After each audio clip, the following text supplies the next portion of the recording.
ಮತ್ತೊಂದು ಕಡೆ ರಾಜ್ಯ ರಾಜಕೀಯದಲ್ಲಿ ಸಾಕಷ್ಟು ಚರ್ಚೆಗೆ ಕಾರಣವಾಗಿರುವಂಥದ್ದು. ಒಂದು ಕಡೆ ಮೂಡ ಹಗರಣದ ವಿಚಾರವಾಗಿ ಲೋಕಾಯುಕ್ತ ಅಧಿಕಾರಿಗಳು ತನಿಖೆಯನ್ನು ಮುಂದುವರಿಸಿದ್ದಾರೆ. ಸೊ ಈ ಫೈಟ್ನ ನಡುವೆ ಜಾತಿ ಜನಗಣತಿ ಜಟಾಪಟಿ ಜೋರಾಗಿದೆ. ವಿರೋಧದ ನಡುವೆಯೂ ಕೂಡ ಸಿಎಂ ಜಾತಿ ಜನಗಣತಿ ವರದಿಗೆ ಕೈ ಹಾಕಿದ್ದು, ಇದಕ್ಕೆ ವಿಪಕ್ಷಗಳು ಹಾರ್ತಾ ಇದೆ. ಯಾಕೆ? ಈ ಸ್ಟೋರಿ ನೋಡಿ.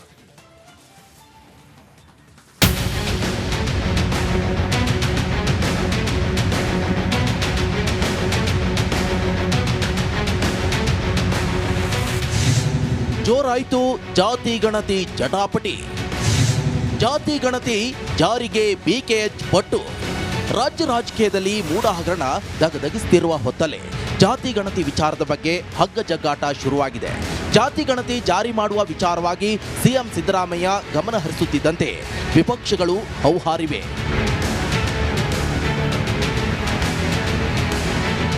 ವಿಪಕ್ಷಗಳ ಆಕ್ರೋಶದ ಮಧ್ಯೆ ಕಾಂಗ್ರೆಸ್ ನಾಯಕ ಬಿಕೆ ಹರಿಪ್ರಸಾದ್ ಹೇಳಿಕೆಯೊಂದನ್ನ ನೀಡಿದ್ದಾರೆ.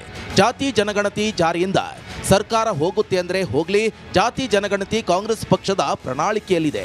ಸರ್ಕಾರ ಮೊದಲು ವರದಿ ಜಾರಿ ಮಾಡಲಿ, ಇದರಿಂದ ಎಲ್ಲಾ ಸಮುದಾಯಕ್ಕೆ ಅನುಕೂಲ ಇದೆ ಅಂತ ಹೇಳಿದ್ದಾರೆ. ಸರ್ಕಾರಕ್ಕೆ ಯಾಕೆ ಯೋಚನೆ ಮಾಡ್ತಾ ಇದ್ದಾರೆ ಅನ್ನೋದು ನನಗೆ ಗೊತ್ತಿಲ್ಲ.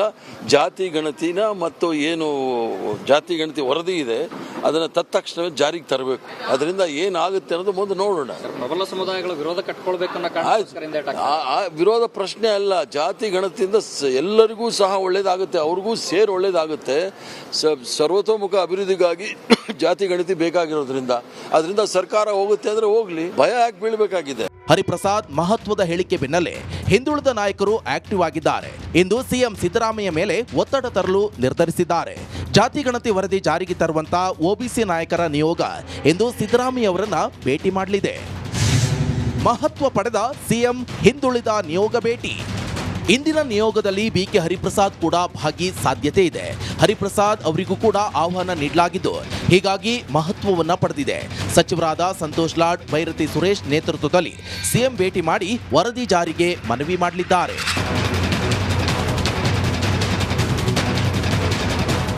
ಜಾತಿ ಜನಗಣತಿ ವಿಚಾರದಲ್ಲಿ ಸಿಎಂ ಎಚ್ಚರಿಕೆಯಿಂದ ನಡೆದುಕೊಳ್ಳಬೇಕು ಅಂತ ಈಚೆಗೆ ಮಾಜಿ ಸಂಸದ ಡಿಕೆ ಸುರೇಶ್ ಹೇಳಿದ್ದಾರೆ.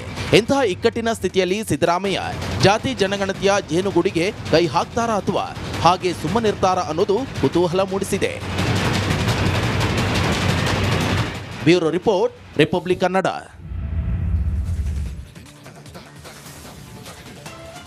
ಇವತ್ತು ಜಾತಿ ಜನಗಣತಿ ವಿಚಾರವಾಗಿ ಸರ್, ಈಗ ಬಿಜೆಪಿ ಮಾಡ್ತಿರೋದು ಮೂಡ ಹಗರಣ ಫೈಟ್ ಆಗ್ತಾ ಇದೆ. ಇದ್ರ ನಡುವೆ ಇವರು ಡೈವರ್ಟ್ ಮಾಡ್ತಾ. ಹೌದು ಸರ್, ಹಾಗಾಗುತ್ತಾ? ಬಟ್ ನನ್ನ ಪ್ರಕಾರ ಜಾತಿ ಜನಗಣತಿ ಸಿದ್ದರಾಮಯ್ಯನವರು ಅಂದ್ಕೊಂಡಿದ್ದಿರ್ಬೋದು ಏನಾಗತ್ತೆ ಅಂತೇಳಿ, ಬಟ್ ಈ ಟೈಮಲ್ಲಿ ವರ್ಕೌಟ್ ಆಗಲ್ಲ ನನ್ನ ಪ್ರಕಾರ.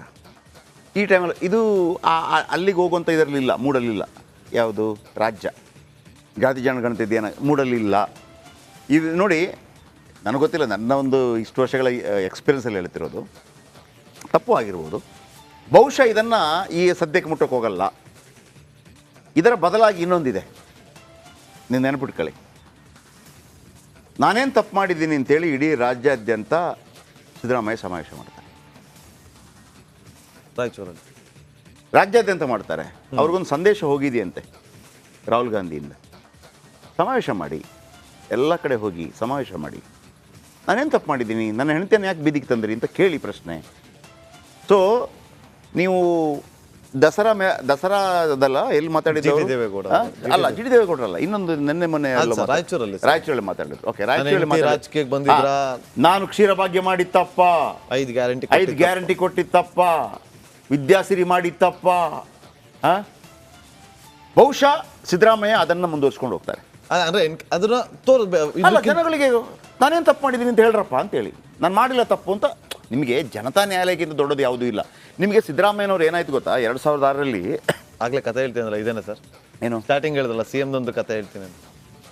ಇದುವೆ ಜೆ ಡಿ ಎಸ್ನಿಂದ ಅವರನ್ನು ಏನು ಅಮಾನತು ಮಾಡ್ತಾರೆ. ಯಾರನ್ನ? ಸಿದ್ದರಾಮಯ್ಯನವರನ್ನು. ಸಿದ್ದರಾಮಯ್ಯನ ಅಮಾನತು ಮಾಡಿ ಚಾಮುಂಡೇಶ್ವರಿಯಲ್ಲಿ ಉಪಚುನಾವಣೆ. ಇವರು ಫಸ್ಟ್ ಕಾಂಗ್ರೆಸ್ ಸೇರೋದಿಲ್ಲ, ABPJD ಅಂತೇಳಿ ಹಳೆಯ ಪಾರ್ಟಿಯನ್ನು ಮತ್ತೆ ಕಟ್ಟುವಂಥ ಪ್ರಯತ್ನ ಮಾಡ್ತಾರೆ, ಬಾಣದ ಗುರುತು.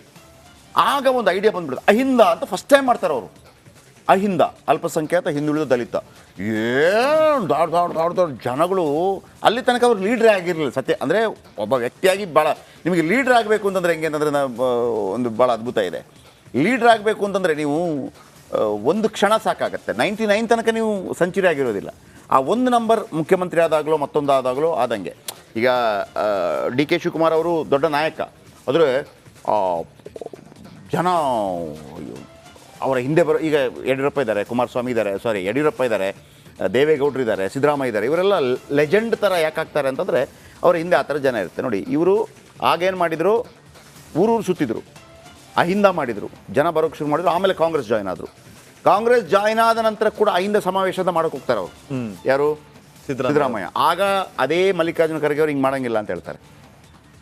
ಅಲ್ಲೂ ಅವ್ರಿಗೆ ಅಡ್ಡಿ ಆಗುತ್ತೆ. ಅಡ್ಡಿಂತಲ್ಲ, ನೀವು ಕಾಂಗ್ರೆಸ್ ಬಂದಾಯ್ತು, ಇನ್ನು ನೀವು ಸಪ್ರೇಟಾಗಿ ಮಾಡೋಂಗಿಲ್ಲ, ಮಾಡೋದಿದ್ರೆ ಕಾಂಗ್ರೆಸ್ ಸೆಂಟ್ರಲ್ ಮಾಡಿ ಅಂತೇಳಿ.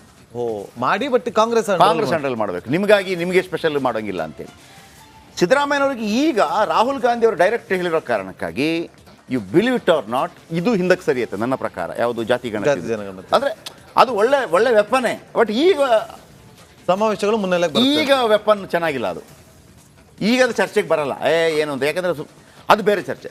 ನನ್ನ ಪ್ರಕಾರ ಎಲ್ಲ ಕಡೆ ಇದೇ ಥರ ಸಮಾವೇಶವನ್ನು ಸಿದ್ದರಾಮಯ್ಯವರು ಮಾಡೇ ಮಾಡ್ತಾರೆ. ಆಮೇಲೆ ಇನ್ನೊಂದು ವಿಚಾರ ಏನಪ್ಪ ಅಂತಂದರೆ, ನನಗೆ ಸಿದ್ದರಾಮಯ್ಯವ್ರ ಬಗ್ಗೆ ಆಶ್ಚರ್ಯ ಆಗ್ತಿರೋದು, ಒಂದು ಕಡೆ ಫೈಟ್ ಆಗ್ತಾ ಇದೆ, ದಲಿತ ಸಿ ಎಮ್ಮೋ ಡಿ ಕೆನೋ ಮತ್ತೊಂದು ಅಂತೇಳಿ. ಆದರೆ ಯಾರೂ ಕೂಡ ಸಿದ್ದರಾಮಯ್ಯನವ್ರನ್ನ ತೆಗೀರಿ ಅಂತ ಯಾರು ಹೇಳ್ತಾ ಇಲ್ಲ ಕಾಂಗ್ರೆಸ್ನವರು. ಸಿದ್ದರಾಮಯ್ಯನವರೇ ಇರಲಿ, ಒಂದು ವೇಳೆ ಇಂಥ ಪರಿಸ್ಥಿತಿ ಬಂದರೆ ನಾವು ರೆಡಿ ಇದ್ದೀವಿ ಅಂತೇಳಿ ಖರ್ಚಿ ಹಾಕೊಂಡು ರೆಡಿ ಆಗಿದ್ದಾರೆ. Welcome back. ಇವತ್ತು 7ನೇ ತಾರೀಕು, ಕಳೆದ ವರ್ಷ ಇದೇ ದಿನ ಇದೇ ಸಂದರ್ಭಕ್ಕೆ ಇಸ್ರೇಲ್ನ ಕಿಬಿಟ್ಸ್ ಬೇರಿ ಅನ್ನೋ ಜಾಗದ ಹತ್ರ ಒಂದು ಮ್ಯೂಸಿಕ್ ಫೆಸ್ಟ್ ನಡೀತಾ ಇರುತ್ತೆ. ಅಲ್ಲಿಗೆ ಹಮಾಸ್ ಬಂಡುಕೋರರು ನುಗ್ಗಿ ಅಲ್ಲಿ ದಾಂಧಲೆಯನ್ನು ನಡೆಸಿದ್ರು. ಆ ಘಟನೆಗೆ 1 ವರ್ಷ, ಇವತ್ತಿಗೆ 1 ವರ್ಷ ಪ್ಯಾರಾ ಟ್ರೂಪ್ಗಳಲ್ಲಿ ಬಂದು ಅಟ್ಯಾಕನ್ನು ಮಾಡಿದರು. ನೋಡಿ, ಇಸ್ರೇಲ್ ಸುತ್ತಲೂ ಕೂಡ ಇರುವಂಥದ್ದು ವೈರಿಗಳ ದೇಶವೇ. ಆ ಒಂದು ಯುದ್ಧ ನಡೀತಲ್ಲ ಹಮಾಸ್ ಮತ್ತು ಇಸ್ರೇಲ್, ಇಲ್ಲಿಯವರೆಗೂ ಕೂಡ ಸಾವು ನೋವಿನ ಸಂಖ್ಯೆ ಹತ್ತಿರ. ನೋಡಿ, ಇದೇ ಪ್ಯಾರಾ ಟ್ರೂಪ್, ಅದು ಮ್ಯೂಸಿಕ್ ಫೆಸ್ಟ್ ನಡೀತಾ ಇರುವಂಥ ದೃಶ್ಯವನ್ನು ಕೂಡ ಗಮನಿಸ್ತಾ ಇದ್ದೀವಿ. ನೋಡಿ, ಇದು ಮ್ಯೂಸಿಕ್ ಫೆಸ್ಟ್ ನಡೀತಾ ಇದ್ದಂಥ ಜಾಗ, ಕಿಬಿಟ್ಸ್ ಬೇರಿ ಅನ್ನೋ ಜಾಗ ಅದು. ಆ ಜಾಗದಲ್ಲಿ ಮ್ಯೂಸಿಕ್ ಫೆಸ್ಟ್ ನಡೀತಾ ಇರಬೇಕಾದ್ರೆ ಹಮಾಸ್ ಬಂಡುಕರು ಈ ಪ್ಯಾರಾ ಟ್ರೂಪ್ಗಳಲ್ಲಿ ಬಂದು ಮನಸೋ ಇಚ್ಛೆ ಫೈರ್ ಮಾಡ್ತಾರೆ. ಮನಸೋ ಇಚ್ಛೆ ಫೈರ್ ಮಾಡಿದ್ದಷ್ಟೇ ಅಲ್ಲದೆ ಅಲ್ಲಿಗೆ ಬೈಕ್ಗಳಲ್ಲಿ ನುಗ್ಗಿ ಬರ್ತಾರೆ, ಜೀಪ್ಗಳಲ್ಲಿ ನುಗ್ಗಿ ಬರ್ತಾರೆ. ಬಾರ್ಡರ್ ಇರುತ್ತೆ, ಗಾಜಾ ಸ್ಟ್ರಿಪ್ ಬಾರ್ಡರಿಂದ ನುಗ್ಗಿಕೊಂಡು ಅಲ್ಲಿಗೆ ಬರ್ತಾರೆ.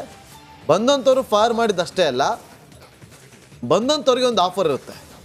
ಯಾರು ಎಷ್ಟು ಜನ ಹಾಸ್ಟೇಜ್ಗಳನ್ನ ಎತ್ಕೊಂಡ್ಬರ್ತಾರೋ ಅವ್ರಿಗೆ ತಲೆಗಿಷ್ಟು ಅಂತೇಳಿ ಪ್ರಶಸ್ತಿಯನ್ನು ಕೂಡ ಘೋಷಣೆ ಮಾಡಿತ್ತು.